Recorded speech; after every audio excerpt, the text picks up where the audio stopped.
my brother Wesley.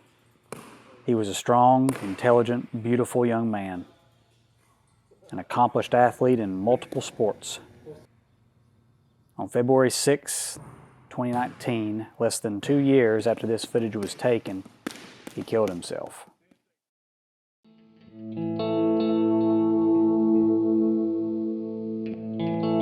My name is Corey Tarleton. I'm 33 years old, and in 2021, pretty much hit the reset button on my life in order to grieve and to heal and to understand.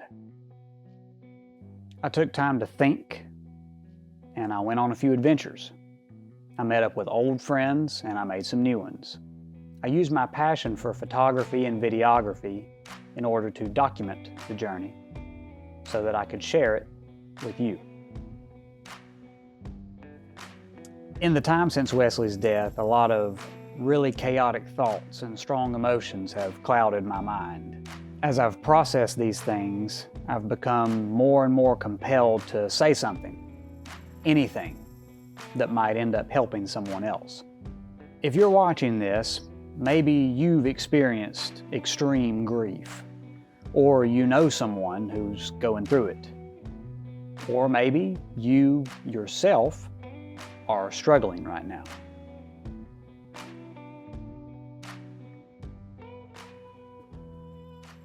Whoever or wherever you are, I hope that you enjoy the film, that it makes you think, or laugh, or remember, or that it brings you some peace. Let's not waste any more time here. So,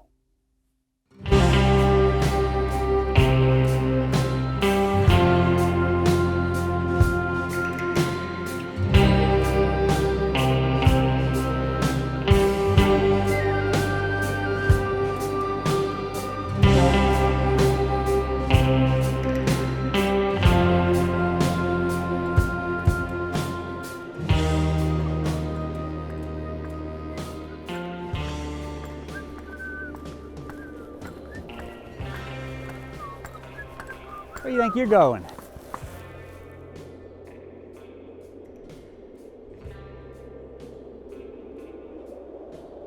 I'm going skiing, all right?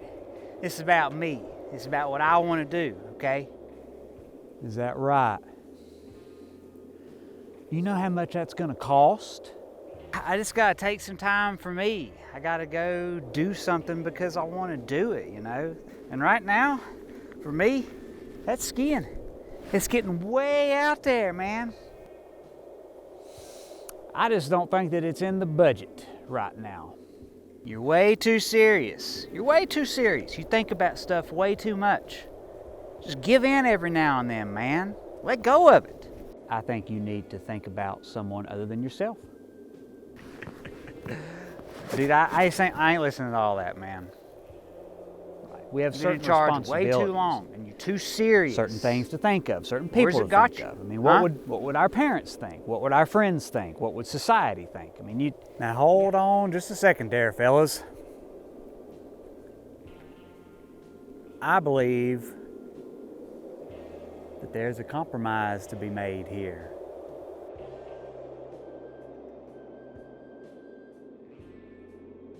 I'm the one out here making the right decision the way that I see it. It's hard to talk any kind of sense into this one, right? Let me tell you how it's going to work. You have got to find a way to make it happen, even if that means taking a bit more risk than you're used to. And you have got to not make the whole thing about yourself. You have got to take this opportunity to produce something of value, something good and something beautiful that can sustain itself over time. And if you do that, the whole trip will be worthwhile. I just don't see it. In the end, don't just take my word for it, and don't let me make all the decisions here, because there is somebody else who plays a part. Let me just remind you of that.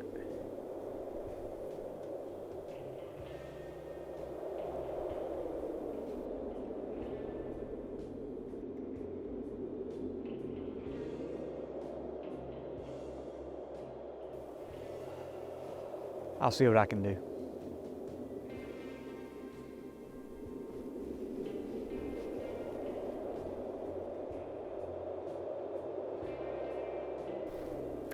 Put it that way, partner.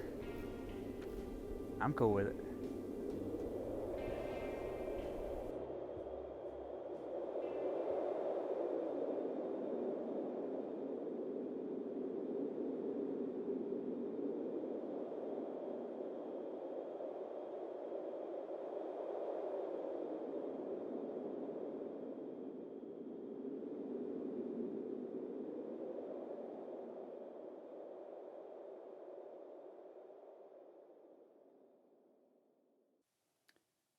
My father was the one that told me. He called me and said that Wesley had shot himself, that he was gone.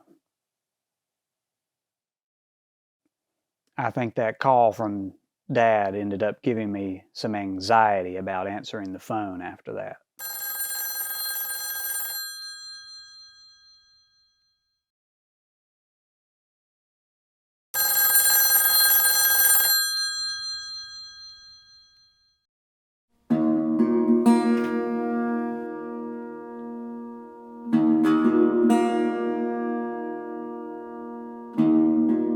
I pressed on at my job. I used work as therapy. It gave me some reprieve from thinking so much about Wesley, and my performance was good. I got promoted to a sales position, which was something that I had looked forward to for many years.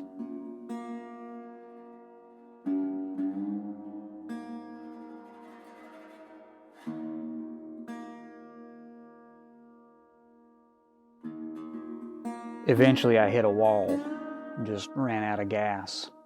And not even work could distract me from thoughts of Wesley anymore. Just thoughts of why and how. And I felt like I was going crazy. And everyone was surprised that I resigned. But most people treated me with a degree of understanding, which was appreciated. I had a good job. I worked with good people and we had good clients. And often I find myself missing a lot of the people that I used to work with.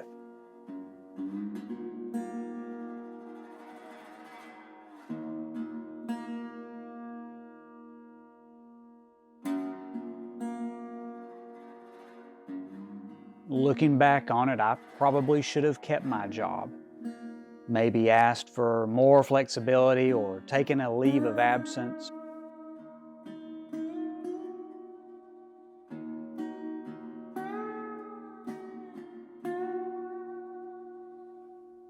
Your mileage may vary.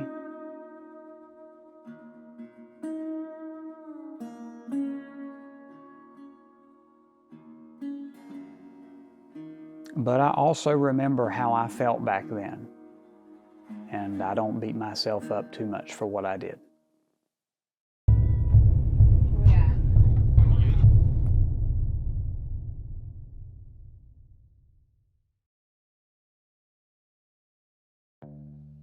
I spent most of the next year taking every opportunity I could to learn more about photography and videography. My girlfriend Zaria has been a constant source of inspiration for me, and she's been a really good sport as I've gotten better at using my camera.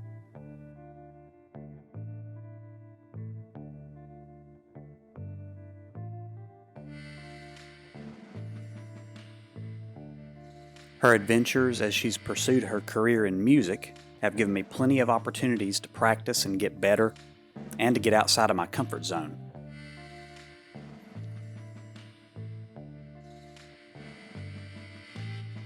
Her fellow artists are some of the most talented and hard-working young people that you'll ever meet. I'm proud of them all, and I'm so glad I've been able to document their progress.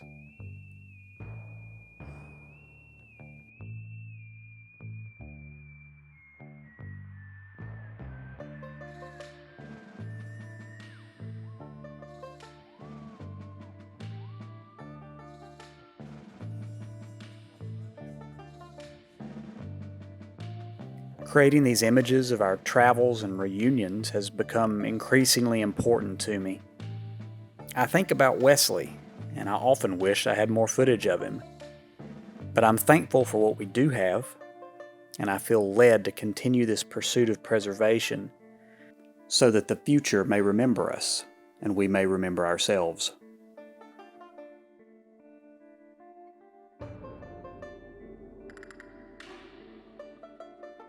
I was able to help capture memories with friends. From training montages,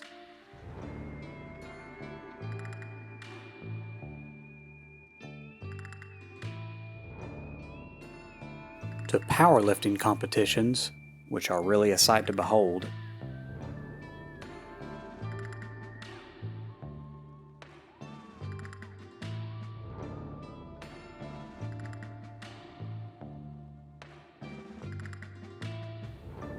and their new beginnings.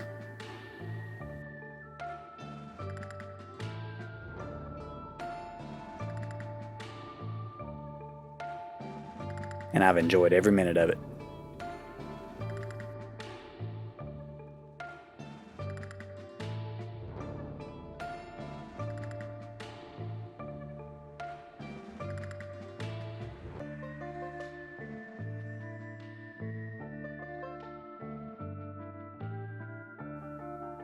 Wesley and I often talked about going out west before he passed away.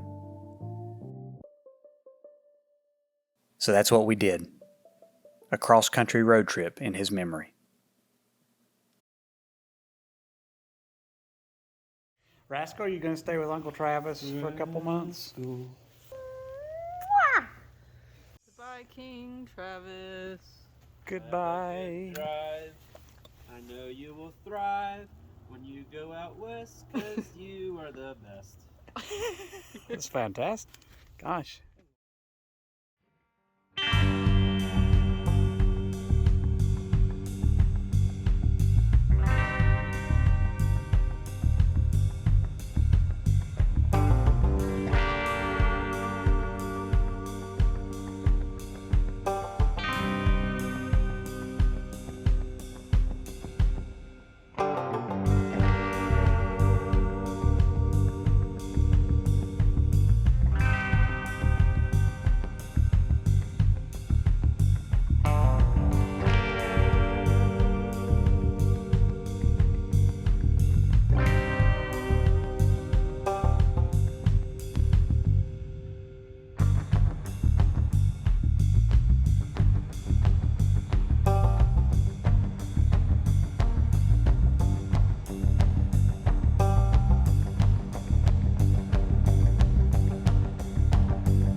I looked for different ways to connect with Wesley's memory during the trip.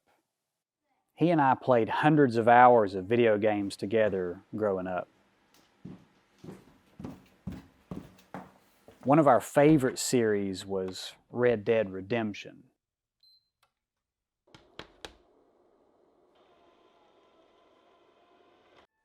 We played the first game together, taking turns guiding John Marston around the fictionalized American West during the last years of the gunslingers and outlaws. Its sequel, or actually prequel, Red Dead Redemption 2, came out at the end of 2018. We went to GameStop at midnight to pick it up. Our obligations in life prevented us from really getting too far into the game, but I knew he had started a playthrough.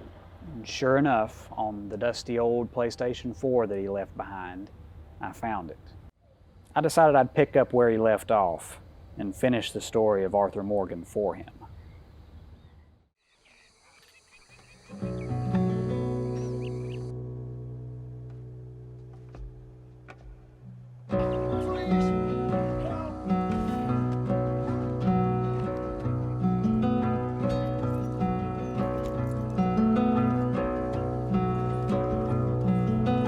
Step in front of a runaway train, just to feel alive again, pushing forward through the night, aching just to lower aside. It's so far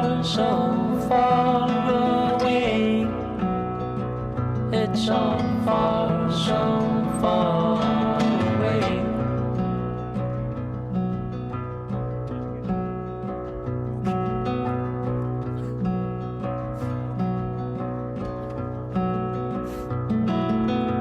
Cold wind blows into the skin. Oh, you'll never change.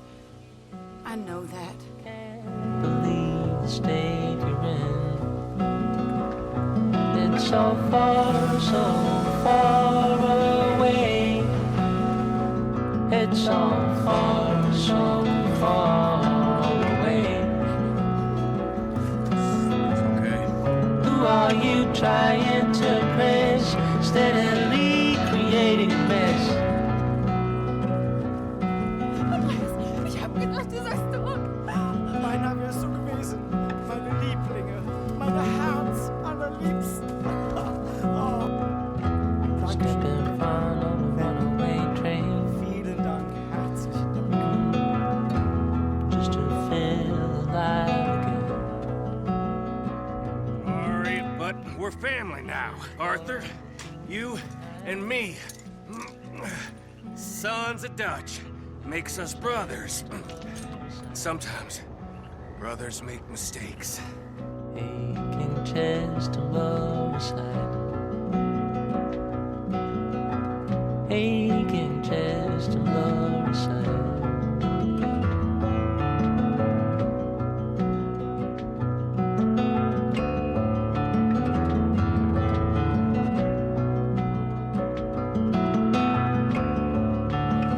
What a mess. I'm so sorry, boys. Red Dead, it turned out to be such a good companion game for the trip. And not just in the aesthetics of the environment, but also in the mood and the meaning. As I played, I really did feel like Wesley was there with me. Stand unshaken amidst the crash of the world. Did I hear a thunder? Did I hear you break? I can't quite remember just what guided. The game really isn't just about outlaws and gunslinging. I ain't in the revenge business, Dutch. Least of all for something happened a long time ago. Well, I guess we all gotta pay for something. It's about being imperfect and making hard decisions, and sometimes getting hurt or lost. Whisper what no tongue can tell.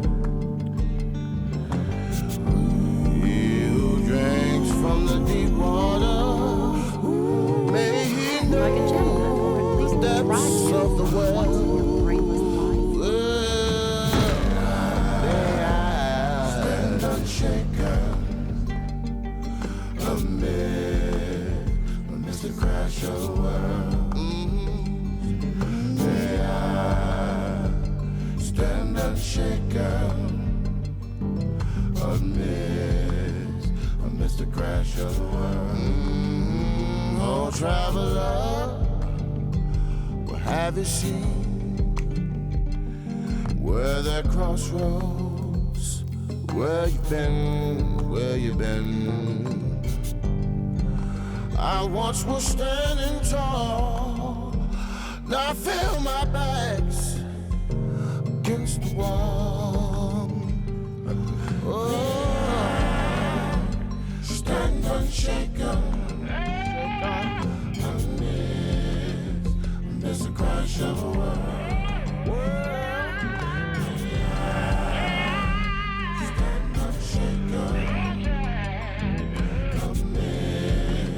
It's about dying.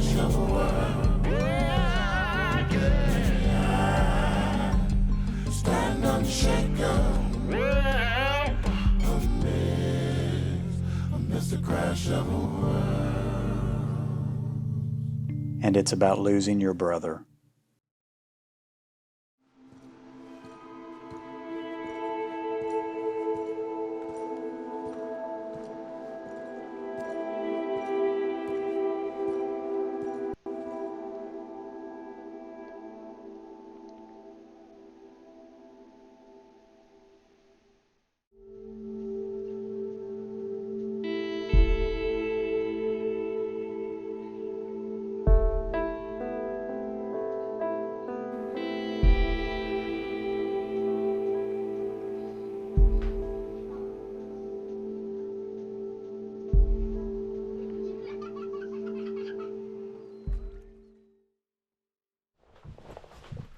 Now, you don't live here.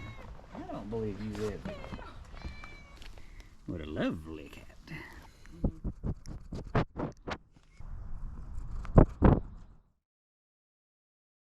So while I got you here, I want to give you 3 things.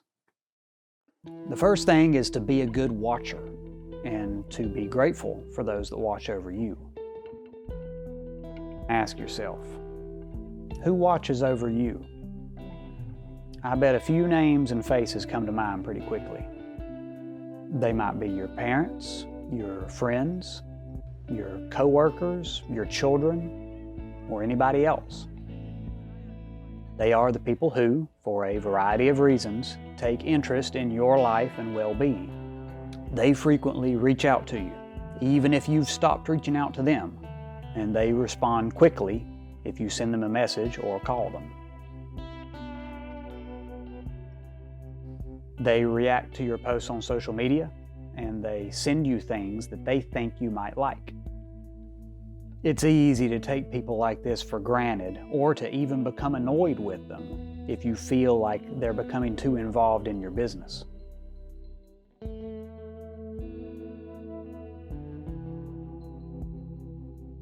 Just mentally take a look over that list of your watchers. I'm willing to bet it's a very strong list full of people that you have a deep and abiding level of respect for.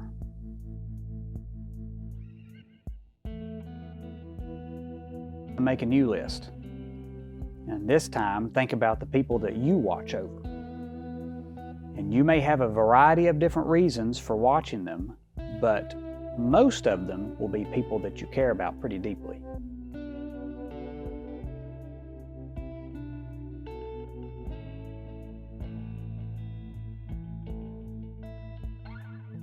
Are you worried about any of them right now? Or concerned? Have you reached out to them lately? And is there anyone else that you should start watching? Be a good watcher. Watch closely and carefully. And if you feel compelled to reach out and connect, do it.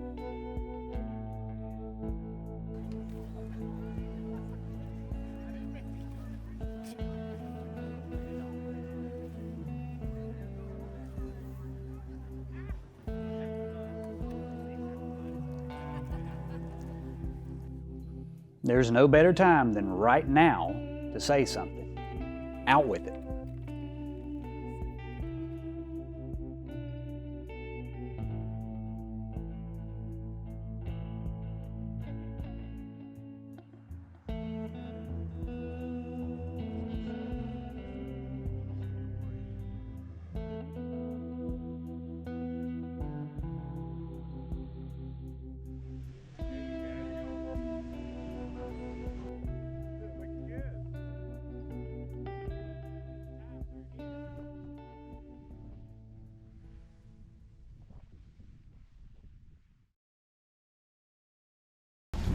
I locked myself out. Oh, you work here. I do. I know. Nobody else has a key? Okay, well, let me think about this. If I could get to that doorknob, Yeah. that's all it is, really? 1, 2, 3.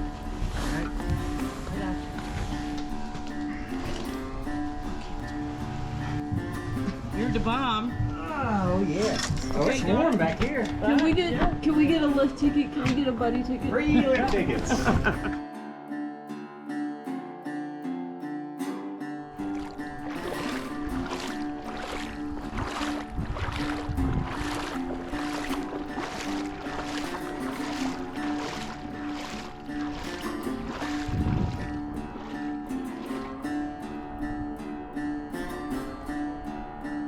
Incredible.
The second thing that I'd like to give you is the thought that you can be whatever you need to be.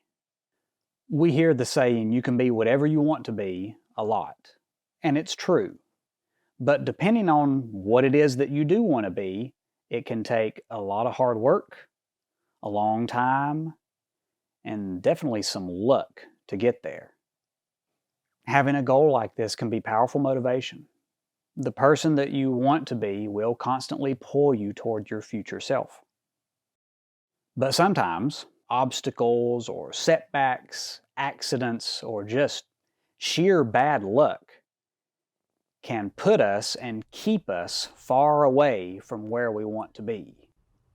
It can become frustrating, depressing, maddening, and that creates a very negative feedback loop.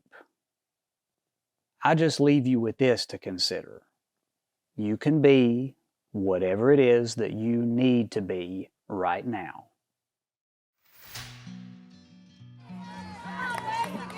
Number 5, center fielder Wesley Carlton.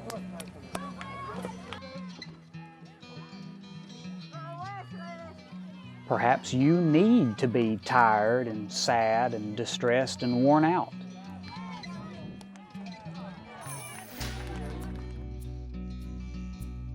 And perhaps you need to put your career on hold and take a look around. I've noticed that so many people put so much importance on immediately getting better when they're in a bad situation that they completely miss the lesson that life is trying to teach them by putting them in that situation. It's all right. We don't win 100% of the time. We don't impress our friends, our parents, our family, our spouses, our competitors 100% of the time. It's the search, the struggle, the battle for identity and to figure out who one is. That's the story. That's the part of the movie that we like to watch. The achievement, the dream fulfilled. That's all after the climax. That's sort of the end until a new struggle emerges. But that struggle is very easy to watch on screen and very difficult to experience in real life.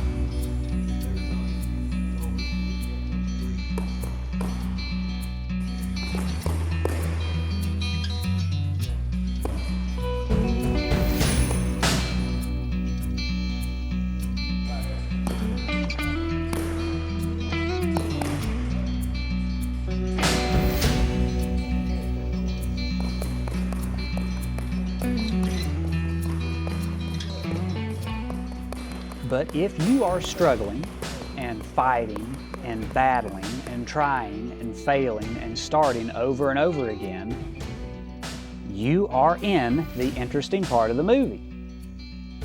The tides will turn. You will rest and recover and gain strength. The seasons of life will change. You can be whatever you need to be right now.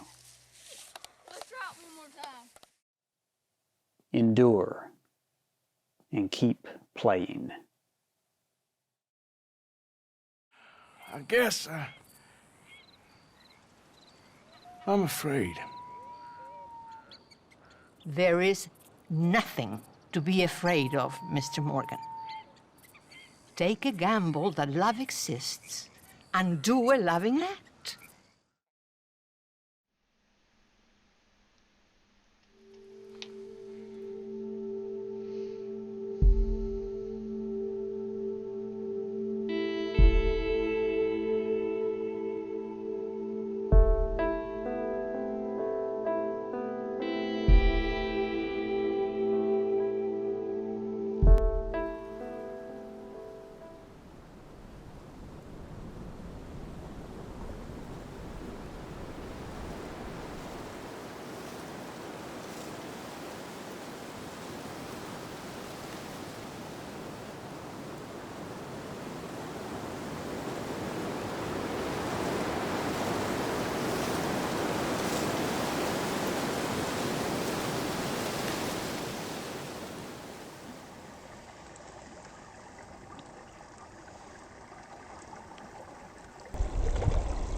didn't get a single fish.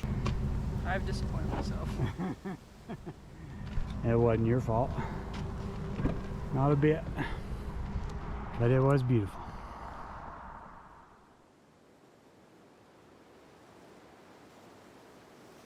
The ember stone, made of glass mixed with Wesley's ashes, was commissioned by my mother.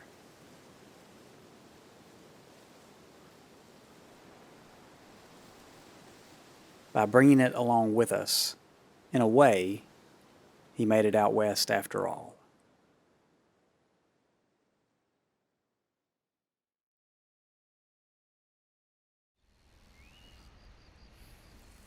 But I'm seeing things a lot more clearly now. I wish things were different. But it weren't us who changed.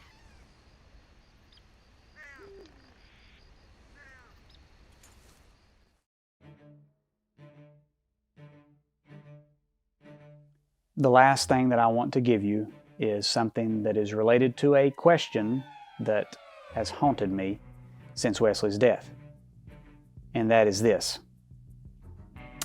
if I could be with him right before his final moment and right before he decided to leave, what would I tell him?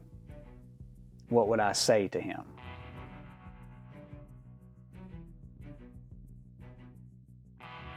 Immediately, an emotional and desperate pep talk comes to mind. And perhaps that would be required. But I have decided that the very first thing that I would say is that I understand.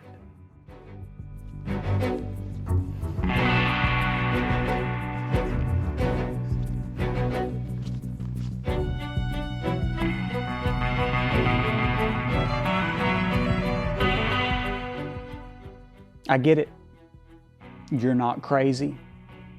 You're not irrational. In fact, you may be the most rational person in the room.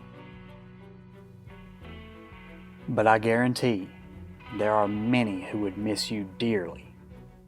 And what they need from you is not rationale or reason.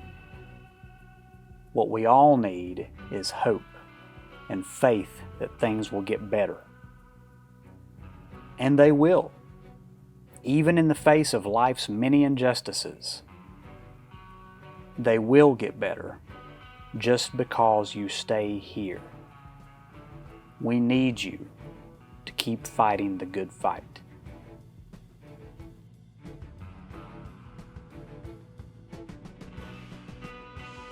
There are times for making great strategies to achieve grand things. And there are times for tenaciously pursuing the small victory of waking up yet another day. While you breathe, you are still in the game. Don't leave anything on the table. Don't give up anything that you've earned. I understand. And I hope you will too.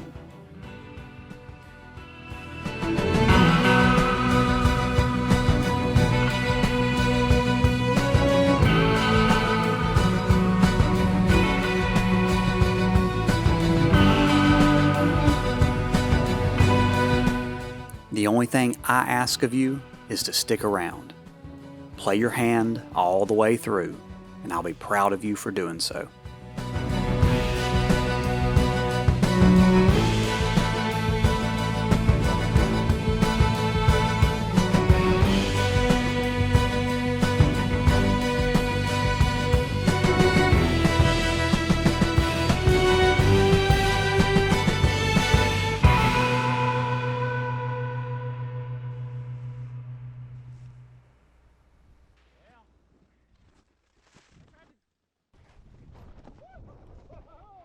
I'd rather see you start over many times than to ever see you quit for good.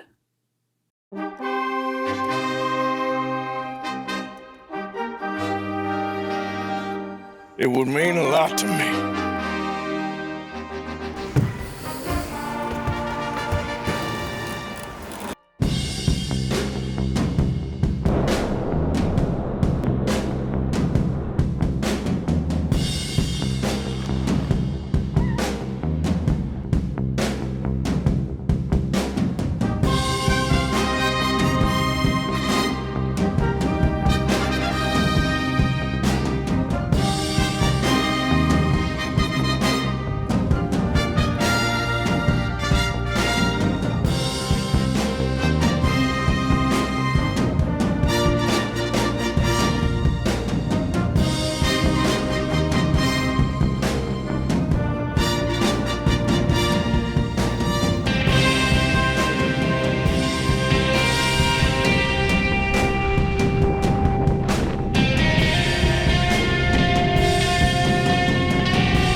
Hello?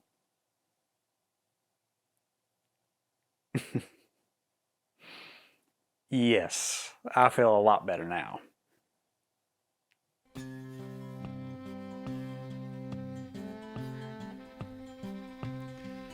I'm going to where the sun burns and the heat stays and come and lay by my side. Right here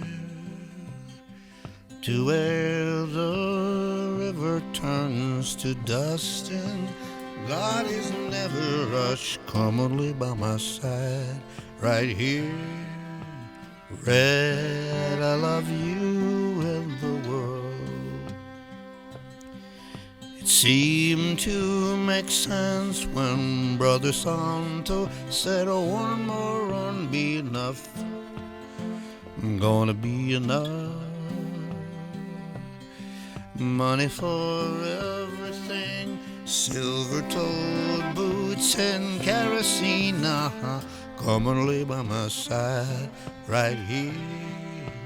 Red, I love you and the world. Oh, the buzzing think and the choking, I can't stay no more. Come and lay by my side right here. Red, I need you in the world. When I see you behind the glass, I forget that I'm in the cage. They bring me to Sunday Mass, but it never wiped the rage. Red, I love you and the world. 7 months gone and 7 years to go, Reg. I can't stay no more. Come and lay by my side right here.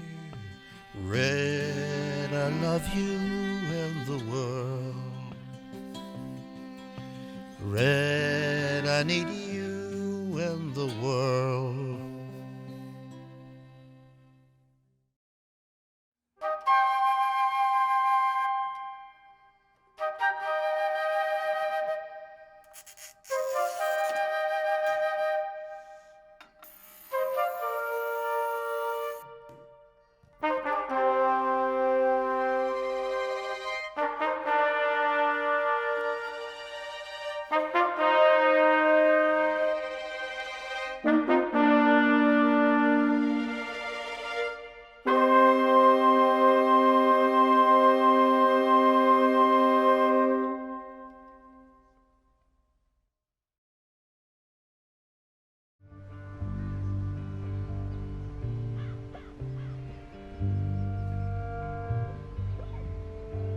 Guess we're just about done, my friend.